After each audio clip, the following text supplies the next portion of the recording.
Hello everyone and welcome back to another video. In today's video I'm going to show you how to put an API key in OpenArt. So adding an API key in this platform depends on what you're trying to connect, okay?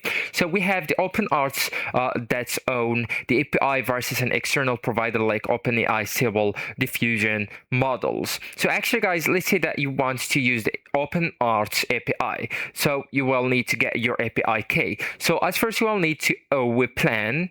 Alright, so you will need to have a plan on the open arts or in this platform, and then just go and click on your profile icon or your profile picture that's located at the top right. Then go with manage account to reach or to go through your settings. So right here, as I told you, if you have the plan, you will find an option listed here like your API or generate API key. So just go ahead, click it and copy the key and use it to or in your app or tool. So pass the API key into your code or tool.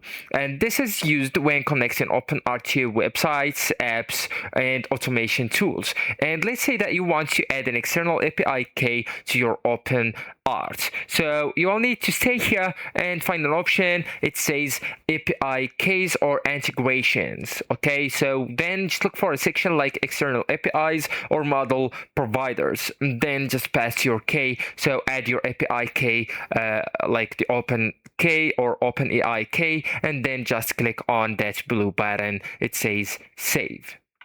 So guys, it's important to know that you should never share your API key publicly, and if something breaks, regenerate in UK immediately, and some features require a paid plan as told you to use API access. So actually guys, that's it. This is the end of the video. Thank you so much for watching and goodbye.